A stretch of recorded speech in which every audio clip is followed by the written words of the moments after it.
तो बस जैसे ही व्यास जी ने हृदयंगम किया, एक होता है सुनना,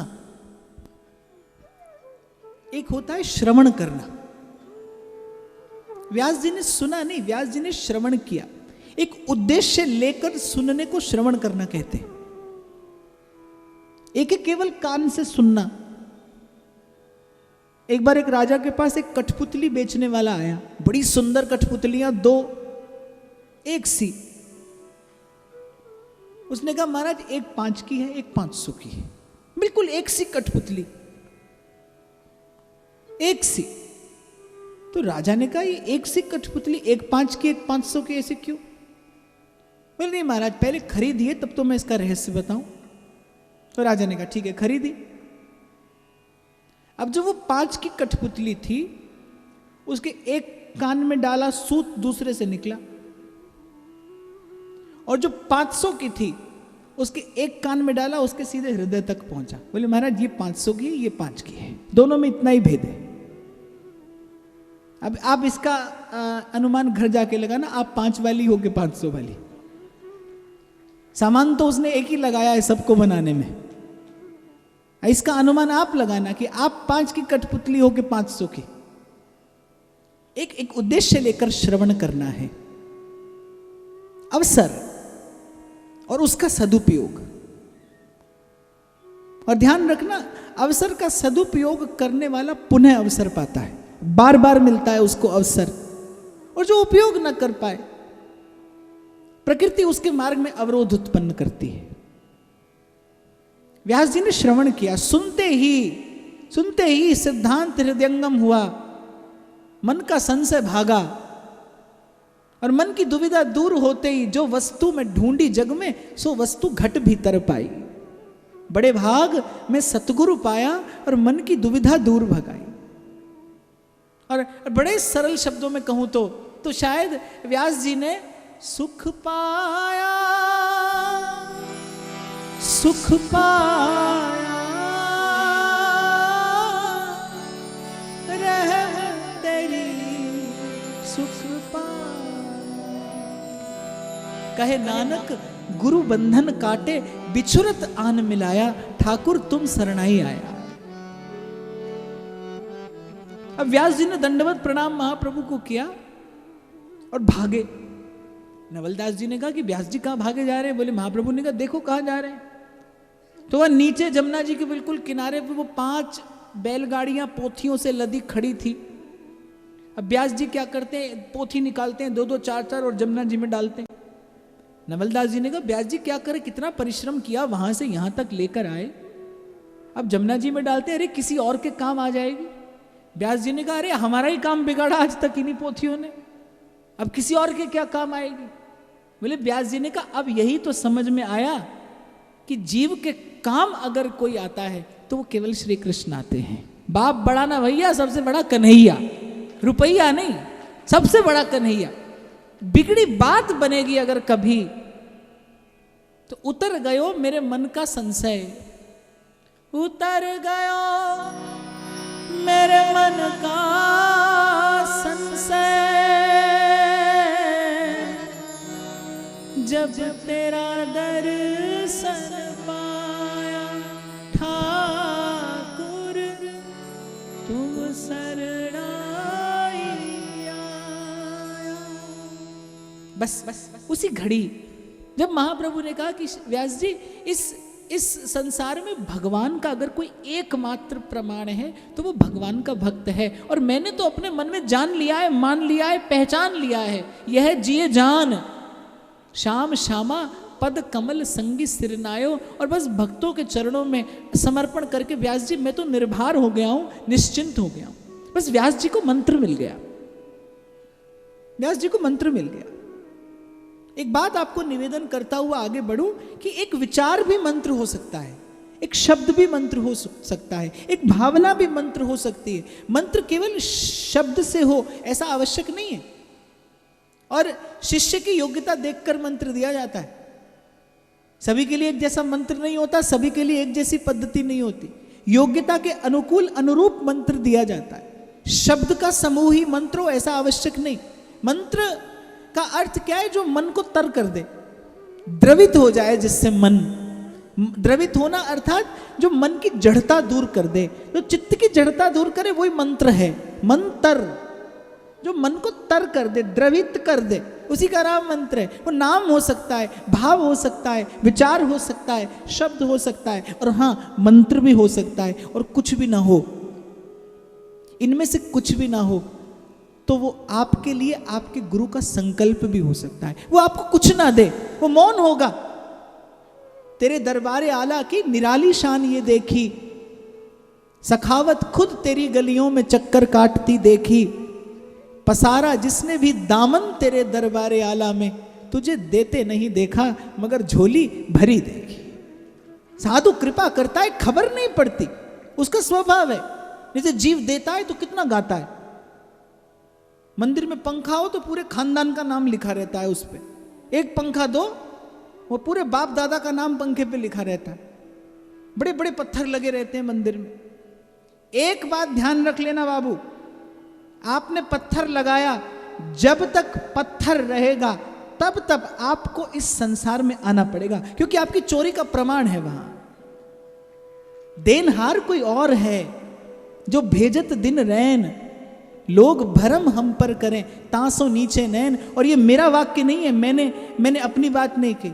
हमारे परम श्रद्धेय स्वामी रामसुखदास जी महाराज कहते थे, बोले जब तक पत्थर रहता है, पाषाण खंड रहेगा आपके नाम से अंकित, आपको तब तक यहां पर आना पड़ेगा। आपको आवागमन के बंधन से कोई मुक्त नहीं करा पाएगा। क्यों? क्योंकि आपने चोरी की। दिनकर साहब की पंक्तियां मुझे बड़ी प्यारी लगती हैं। रोज मैं सुमिरन कर लेता हूं एक बार इनका, क्योंकि रोज मुझे प्रभु ने ऐसे स्थान पर बिठाया है जहां से मुझे प्रसाद देना है। कहीं मेरे मन में यह भाव ना आए कि मैं देता हूं, देनहार कोई और है। बड़ी प्यारी उनकी पंक्तियां हैं। वो कहते हैं, रोटी के पीछे आटा है दूध सा। रोटी से पहले आटा है, और जब आटा बनाया जाता है जल में मिलाकर तो दूध सा हो जाता है। कहते हैं, रोटी के पीछे आटा है दूध सा, आटे के पीछे चक्की की तान है, चक्की के पीछे गेहूं, गेहूं के पीछे वर्षा, पर वर्षा के पीछे तो आज भी भगवान है। वर्षा के पीछे आज भी भगवान है। जब आप शुभ कर्म करते हैं, हाँ चमड़े की आंख से दिखोगे तो स्थूल वस्तु के अतिरिक्त कुछ दिखाई नहीं देगा। भाव के नेत्रों से देखोगे, विचार के नेत्रों से देखोगे, श्रद्धा और विश्वास के नेत्रों से देखोगे, तो आप जहां देखोगे बस कहीं कहीं से हर चेहरा उन जैसा लगता है। इस संसार में जितना शुभ, जितना मंगल, जो भी है, गुण सब तेरे। आपको माध्यम बनाकर पवित्र किया जा रहा है। मैं गा रहा हूं तो ये मेरा आप पर उपकार नहीं है, मुझे मेरी वाणी को पवित्र करने का अवसर मिला है। मुझे पवित्र कीर्ति का गुण गाकर अपने जीवन को कृत करने का अवसर मिला। तो व्यास जी ने सम्यक प्रकार से सिद्धांत हृदयंगम किया, और उसी दिन से व्यास जी ने गुरु चरणों की साक्षी लेकर व्रत लिया। व्रत ले लिया व्यास जी ने कि आज से भगवान नहीं, भगवान के भक्त मेरे इष्ट होंगे। किसी के इष्ट राम हैं, किसी के इष्ट कृष्ण हैं, पर आज से भक्तमाल तो परिचय व्यास जी का यही कहकर देती है कि भक्त इष्ट अति व्यास के, कि व्यास जी ने उस दिन से अपना तन मन धन सब भगवान के भक्तों की सेवा में न्यौछावर कर दिया। और भक्ति की भक्ति है ये साधन का साधन है। तेरे भक्तों की भक्ति करूं मैं सदा, और तेरे चाहने वालों को चाहा करूं। भगवान की सेवा करना आसान है बाप, भक्त की सेवा करना कठिन है। भगवान की सेवा में आपके अभिमान पर चोट नहीं लगती, भक्त की सेवा में सूक्ष्म अभिमान दूर होता है। व्यास जी ने उसी घड़ी से भगवान के भक्तों को अपना इष्ट माना, उनकी सेवा करनी आरंभ कर दी। अब व्यास जी की सेवा की ख्याति बड़ी दूर तक फैली, क्योंकि व्यास जी ने मनसा वाचा कर्मणा सेवा की। फूल खिलता है तो खुशबू फैलती है। एक संत व्यास जी के भाव की परीक्षा लेने के लिए वृंदावन आए। हो सके तो मैं जरूर आपको निवेदन करूं, हो सके तो कभी जीवन में आप साधु की परीक्षा मत करना। बहुत बार ऐसा होता है। देखिए हम देखेंगे, एक व्यक्ति बोले अब मुझे भगवान पर विश्वास हो गया। मैंने पूछा कहां मिल गए भगवान? बोले नहीं मिले ही ले नहीं। तो मैंने कहा बिना मिले कैसे विश्वास हो गया? तो बोले मैंने भगवान से कहा था 3 महीने में लड़के को नौकरी मिल जाए, मिल गई। अब भगवान पर विश्वास हो गया। अगर ऐसे किसी धरातल पर आपका विश्वास खड़ा है तो ध्यान देना, आज नहीं तो कल गिर जाएगा, आज नहीं तो कल विश्वास टूट जाएगा। और मुझे नहीं लगता जीव की इससे बड़ी दुर्गति कोई और हो सकती है कि उसके पास उसके जीवन में भगवान के प्रति विश्वास ना रहे। इससे बड़ी जीवन की दुर्गति और कोई नहीं है। बिन विश्वास भगति नहीं, और ते ही बिन द्रवहि नरा। अब आप कई बार ऐसी आकलन, ऐसी कल्पना जल्पना करते हो, यदि ऐसा कार्य हो जाए तो समझेंगे भगवान की हम पर बड़ी कृपा है। ये आपकी कल्पना जल्पना एक दिन आपकी नैया डुबो देगी, आपका विश्वास खंड खंड हो जाएगा। भगवान के होने का आधार कभी ऐसी कल्पना नहीं हो सकती। भगवान अनुमान से नहीं, अनुभव से सिद्ध होते हैं। तो कभी हो सके तो संत की परीक्षा मत करना, अपने जीवन में संत की प्रतीक्षा तो करना कि संत आएगा, लेकिन संत की परीक्षा मत करना कि हम देखेंगे कैसा होगा, ऐसा होगा तो वैसा होगा। कोई समझ में नहीं आए, अपना रास्ता बदल लो। और मैं तो ये भी कहता हूं, सबका सम्मान नहीं करो, चलता है, किसी का अपमान ना करो, सबका आदर ना करो, चलेगा, अवज्ञा ना हो आपसे किसी की, शीघ्रता मत करना। एक और बात मैं जोड़ दूं कि कभी भी किसी के चरणों में अपना माथा रखने में शीघ्रता न करना। एक बार जिसे गुरु स्वीकार किया फिर उसको आदर देना, फिर उसको आदर देना, प्रयास करना कि और कहीं संभव हो ना हो पर वहां पर ईमानदार रहना। तो एक संत व्यास जी की परीक्षा लेने के लिए वृंदावन आ पहुंचे। दोपहर का समय था। व्यास जी अपने ठाकुर श्री जुगल किशोर जी की सेवा में थे, लाड़ लड़ाते थे उनको। राजभोग लगने वाला था। संत आए, व्यास जी ने प्रणाम किया। ये 3रा मील का पत्थर, 2 कल मैंने आपसे निवेदन किए थे। मैं पूछ लूं तो आपको याद नहीं होगा कि मैंने कल कौन से 2 मील के पत्थर आपको बताए थे, याद है?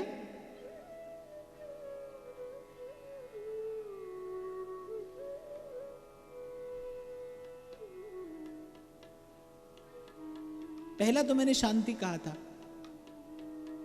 दूसरा प्रशंसा,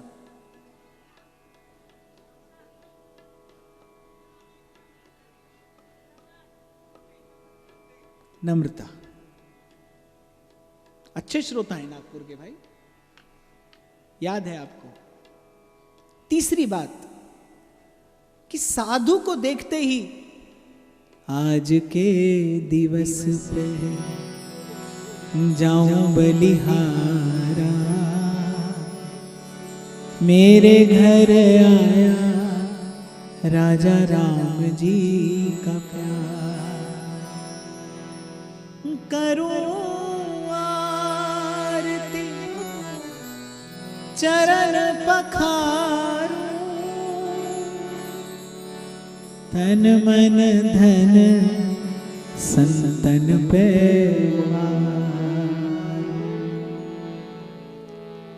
करे कथा अर्थ विचारे, आप तरे औरन को तारे, कह रे दास मिले हरिदासा, जन्म जन्म की पूरी आशा, आज के दिवस पे जाओ बलिहारा, मेरे घर आया राजा राम जी का प्यारा। जैसे किसी अपने अत्यंत अतिशय प्रिय को देखकर आपके मन में उल्लास होता है, ऐसी संत सदगुरु को देखकर आपके मन में उल्लास जगे, समझना भक्ति के पथ पर ही अग्रगामी हैं आप, ठीक मार्ग पर आगे बढ़ रहे हैं। व्यास जी ने साधु देखा, द्वार पर सुंदर वैष्णव तिलक, ऊर्ध्वपुंड, तुलसी की मालिका, हाथ में जप की माला, ओठ धीरे धीरे हिल रहे हैं हरि नाम जप से। व्यास जी तो आनंद मग्न हो गए, दौड़ कर गए, चरण पखारे, करूं आरती चरण पखारूं, तन मन धन संतन पे वारूं। संत विशुद्ध मिलहि पर तेहि, राम कृपा कर चितवत जेहि। ऐसे तो चींटी के पग नूपुर बाजे तो भी साहेब सुनता है, भगवान की दृष्टि प्राणी मात्र पर रहती है, लेकिन जिस दिन बिना प्रयास के संत मिल जाए उस दिन समझना आज प्रभु ने मुझे कृपा भरी दृष्टि से देखा है, प्रेम भरी दृष्टि से देखा है। लेकिन संत मिल जाए, संत आ गए, व्यास जी हर्षित, भीतर लाए, आसन पर बैठाया, क्या सेवा करूं महाराज। संत ने कहा बड़ी भूख लगी, भोजन कराओ। तो व्यास जी ने कहा महाराज श्री जुगल किशोर जी का राजभोग होने ही वाला है, तो आप चाहें तो आप प्रसाद पाएं। अरे इतनी देर में तो संत क्रोधित हो गए। अब कुछ कुछ संत हमारे जैसे भी होते हैं, वो पूरी बात भी नहीं सुनी और क्रोधित हो गए। बोले अरे हम कह रहे हैं भूख लगी है और तुम हमको प्रतीक्षा करने को कह रहे हो।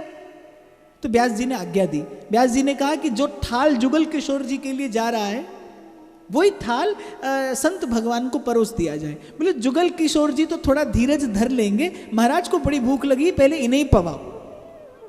वो थाल ज्यों का त्यों लाकर संत के सन्मुख धर दिया गया। अब वो संत तो प्रतीक्षा करना नहीं चाहते थे, क्योंकि परीक्षा करने आए थे। वो थाल धर दिया गया, एक दो कौर उन संत ने पाया और उठकर चल दिए। व्यास जी ने कहा, बोले महाराज कुछ त्रुटि हो गई, आपको रुचा नहीं। संत ने कहा क्रोध में भरकर, अरे ये क्या प्रसाद पवाया तुमने हमें, हमें बिल्कुल नहीं रुचा। व्यास जी ने कहा महाराज थोड़ी और प्रतीक्षा करें तो मैं दूसरा थाल मंगा लूं। खींच गए इतनी देर में तो संत, वो थाल उठाया और व्यास जी के मुख पर दे मारा। अब जो व्यास जी के सेवक खड़े थे उनको क्रोध आया। व्यास जी ने रोका, संत के चरण पकड़े और कहा प्रभु मैंने सुना था कि मोरे मन प्रभु अस विश्वासा, राम ते अधिक राम करी दासा। पर आज मैंने प्रभु की कृपा से जीवन में ये अनुभव कर लिया। संत की आंखों से अश्रु टपकने ही वाले थे कि मैंने सुना था व्यास जी की संत सेवा के बारे में कि व्यास जी वस्तुतः महापुरुष हैं। ध्यान देना, वैष्णव जन तो तेने कहिए, जो पीर पराई जाने रे, पर दुखे उपकार करे, सोई मन अभिमान न आने रे। सकल लोक मां सहुने बंदे, निंदा ना करे केणी रे। वाच काछ मन निश्चल राखे, धन धन जननी तेनी रे। भगत बिन कौन सहे अपमान। श्री चैतन्य महाप्रभु कह रहे तृणादपि सुनी चैन, तरोरपि सहिष्णुना, अमानिना मान देन, कीर्तनीय सदा हरि। इसलिए कुछ देर पहले मैंने निवेदन किया आपसे, बाप भक्ति स्वतंत्र सकल गुण खानी, दैवी संपत्ति लेकर आती है भक्ति। ऐसा ऐसा सद्गुण देकर भक्ति विभूषित करती है, जीव को सजाती है। वो कोई व्यक्ति नग्न खड़ा है, कोई एक टांग पर खड़ा है, किसी के बाल बड़े हैं और कोई अपने तन को सुखा रहा है। ध्यान देना, भक्ति जीव को सताती नहीं, भक्ति जीव को सजाती है। वो तो प्रभु के लिए सजा देती है, विभूषित करती है उसे सद्गुण से संपन्न बनाती है, भीतर दैवी संपत्ति देकर। संत की आंख से आंसू टपकने वाले थे कि भाई मैंने व्यास जी की महिमा सुनी थी, पर जितना सुना उन्हें इससे अधिक पाया। ये सच में महापुरुष हैं। और व्यास जी क्या कहते, बोले प्रभु पहले तो आप आए, मुझ पर अनुग्रह किया, मेरी कुटिया पर आप पधारे, मुझ पर कृपा की, फिर मुझसे भोजन प्रसाद की इच्छा की। ध्यान देना, प्रत्येक लेने वाला व्यक्ति लेने वाला ही नहीं होता। कभी कभी कोई आपसे लेकर भी आपको देता है, आपको देने का अवसर देता है, आपको सेवा करने का अवसर देता है। अगर संत जन गुरुजन आपकी वस्तु अस्वीकार कर दें तो आपके पास देने का अवसर नहीं है, आपके पास सेवा का अवसर कहां से आए। गुरुजन जब आपसे लेते हैं तो उनका लेना नहीं होता। आप जब अपने प्रभु की सेवा में कुछ निवेदन करते हो तो वो देना नहीं है, प्रभु का वो लेना आपको देना है, सेवा करने का अवसर देना है। तो प्रभु आप मेरी कुटिया पर आए, मुझे कृतार्थ किया, मेरा घर आंगन पवित्र किया, फिर मुझसे भोजन की इच्छा की, मुझे सेवा करने का अवसर दिया।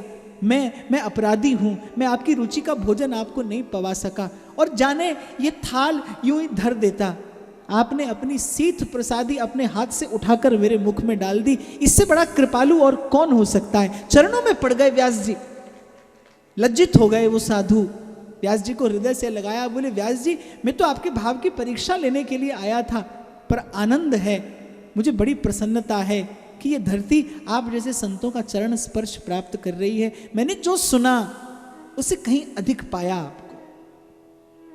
तो इस प्रकार अद्भुत सेवा करते हुए श्री व्यास जी के दिन बड़े आनंद में व्यतीत हो रहे थे। एक बार किसी ने व्यास जी को उनके श्री ठाकुर जी के लिए रेशम का वस्त्र दिया और व्यास जी से कहा कि इसकी पाग आप ठाकुर जी को पहना दीजिए। सुबह सुबह श्रृंगार का समय था, व्यास जी पाग धारण कराने का प्रयास कर रहे थे, रेशमी वस्त्र था, पाग बंध नहीं रही थी। तो बड़ी प्रयास किया व्यास जी ने, लेकिन पाग नहीं बंधी। तो व्यास जी खींच गए, वो श्रृंगार आधा अधूरा बीच में छोड़ा। और व्यास जी का भजन कैसा था? मैं बैठी रहूं कुंजन के कोने, बैठी रहूं कुंजन के कोने, श्याम राधिका गाऊं किशोरी तोरे चरणन की रजपा, किशोरी तोरे चरणन की रजपा। अभी कुछ देर पहले मैंने वृंदावन की महिमा के संबंध में कहा ना, धाम की महिमा है कि वहां पर प्रयास नहीं है, सहज भजन है। भजन की धारा अनवरत प्रवाहित हो रही है। आप बस थोड़े से हल्के फुल्के होकर चले जाइए, माने मन से खाली होकर चले जाइए। वो जो प्रवाह वहां प्रवाहित हो रहा है वो आपको भी बहा कर ले जाएगा। और डरना नहीं, कहां ले जाएगा?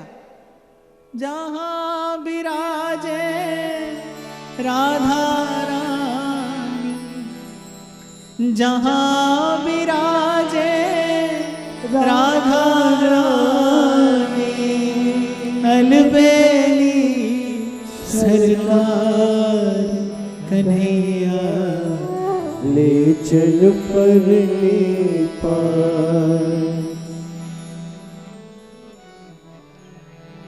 वाह, गाओ भाई।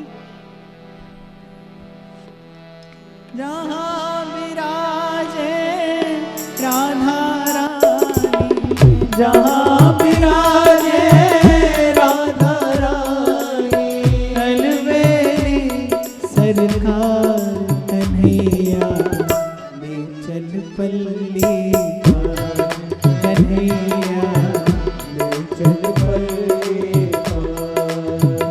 पर गंगा जी के बीच में पड़ा पत्थर वो जन्म जन्म वहीं रहता है, तस से मस नहीं होता।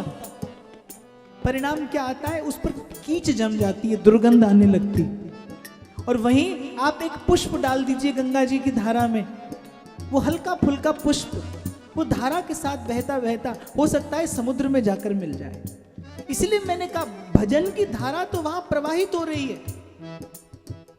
आप जड़ होकर जाते हैं, आग्रह लेकर जाते हैं, दुराग्रह लेकर जाते हैं, फूल की तरह हल्के फुल्के खाली मन लेकर जाइए कि तूने मेरे मालिक बहुत कुछ दिया है, तेरा शुक्रिया है। मस्तक झुकाकर प्रेम की गली में प्रवेश करिए, ले जाएगी वो बहती हुई धारा। विराजे राधा रानी, जहां विराजे राधा रानी, अलबेली सरकार कन्हैया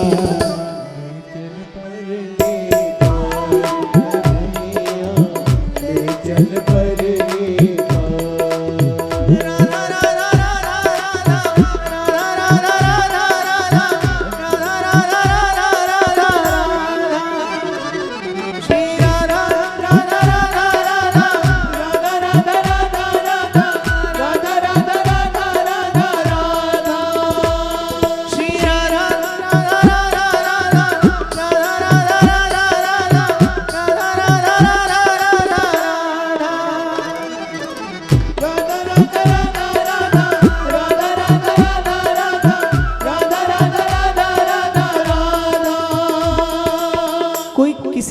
का हो, किसी भी मत संप्रदाय का हो, पर प्रेम के इस विशुद्ध रूप की सुवास कभी ना कभी कहीं ना कहीं पहुंच गई उनके पास। एक सूफी फकीर हुए, उन्होंने लिखा खुसरो दरिया प्रेम का और उल्टी वाकी धार। खुसरो दरिया प्रेम का उल्टी वा की धार, जो तैरा सो डूब गया, जो डूबा सो पार। अब किसी ने पूछा वृंदावन के किसी संत से, बोले महाराज ये प्रेम के दरिया की धारा उल्टी कैसी होती है? तो बोले बड़ी सीधी सी बात है, धारा को उल्टा कर दो, राधा राधा राधा राधा राधा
अब तो हमको शरण में ले लो हे करुणा, अब तो कन्हैया ले चल पार।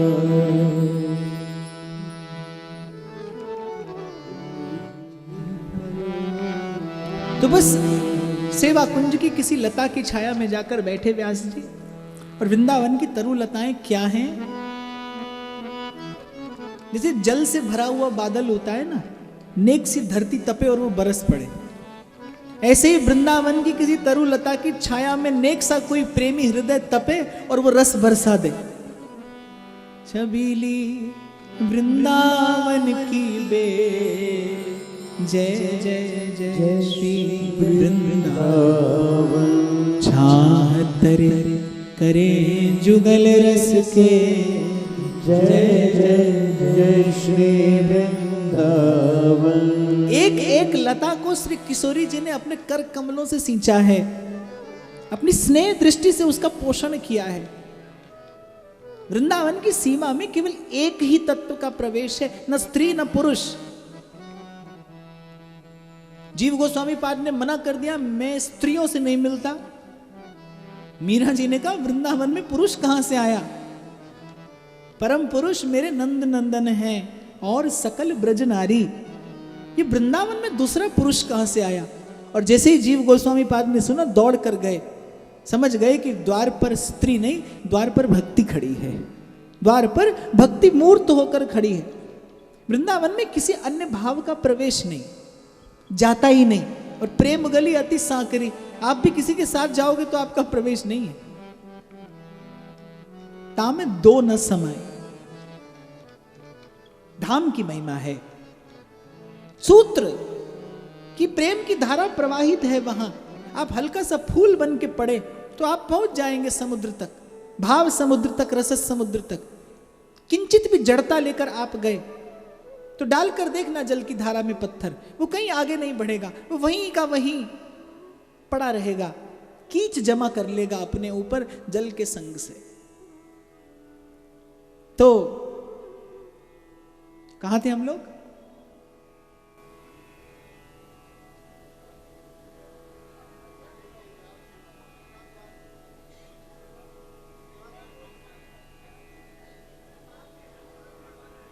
व्यास जी पाग बांध रहे थे, पाग बंधी नहीं और बीच में सिंगार छोड़कर और सेवा कुंज में आकर भजन भावना में लीन हो गए। सांझ हो गई, भजन भावना में डूबे। एक व्यक्ति आया, व्यास जी को दंडवत प्रणाम किया, बोले महाराज आज तो आपने जुगल किशोर जी का कैसा सुंदर श्रृंगार किया, क्या जोर की पेचदार पाग आपने बांधी। व्यास जी को स्मरण आया कि अरे मैं तो श्रृंगार अधूरा छोड़ के आया था। उन्होंने सोचा कि ब्रजवासी है, जानबूझकर मुझसे कह रहा है कि आज आधा अधूरा श्रृंगार छोड़कर आ गए। दौड़े व्यास जी और जैसे ही मंदिर का पट खोला, जुगल किशोर जी क्या सुंदर रंगमगी सिर सुरंग पाग लटक रही बाम भाग, क्या सुंदर श्रृंगार श्री जुगल किशोर जी का पाग बंधी है श्री ठाकुर जी के मस्तक पर। व्यास जी के नेत्रों में जल भर आया। व्यास जी ने कहा अरे सुघड़ सलोने, ऐसी सुंदर पाग तुझे बांधनी आती है तो तू मुझसे क्यों कर बंधाने लगा। जो मैं जानता कि मुझसे अधिक सुंदर पाग तुझे स्वयं बांधनी आती है तो क्यों कर मैं बांधने का परिश्रम करता। इस प्रकार एक से अनेक भाव अभिवृद्धि को प्राप्त होते गए। व्यास जी की भाव संपत्ति बढ़ती चली गई, व्यास जी की ये सुख संपत्ति बढ़ती चली गई। और व्यास जी वृंदावन की सीमा में श्री जुगल किशोर जी की इस अद्भुत सेवा का आनंद लेते हैं। आज का ये भाव यहीं श्री युगल सरकार के श्री चरणों में निवेदन करते हुए, आचार्य की कृपा का स्मरण करते हुए आप सबके हृदयस्थ प्रेम प्रभु को प्रणाम करता हूँ।